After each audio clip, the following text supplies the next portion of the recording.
The news everywhere.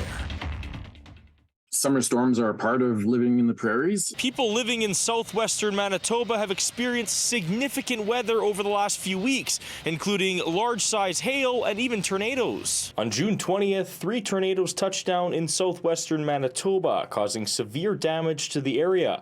Photos showing the destruction left behind. 1 week later, another major storm, producing golf ball-sized hail, heavy rain, and a tornado swept through the same region of the province. We had a few more storms later in the day, about an hour and a half later, where forecasters issued tornado warnings because of radar signatures.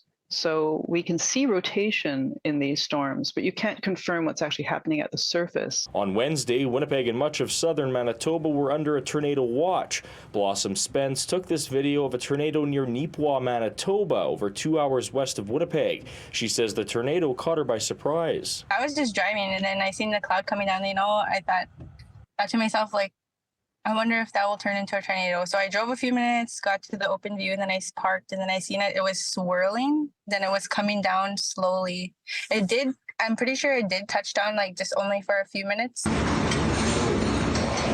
Angela Lopez was working in McGregor, Manitoba when the storm hit, and she took this video which shows loony-sized hail falling to the ground. Lopez says she has seen her fair share of storms in her lifetime, but says she's never seen anything quite intense as this before. I was just more shocked at how much hail that we had, and it was about, a good 20 minutes of hail, just nonstop, and I'd never seen that before. I think that we have to recognize that we're no longer in a stable climate. Jack Lindsay is the chair of the Applied Disaster and Emergency Studies program at the University of Brandon and says regardless of frequency or severity of storms, Canada is generally unprepared. Even if climate change isn't increasing the storms or the intensity, we are still not ready for some of these significant events, for large tornadoes or other things in Canada. Lindsay says the federal and provincial governments need to change legislation that empowers municipalities to both prepare for, respond to, and recover from a disaster.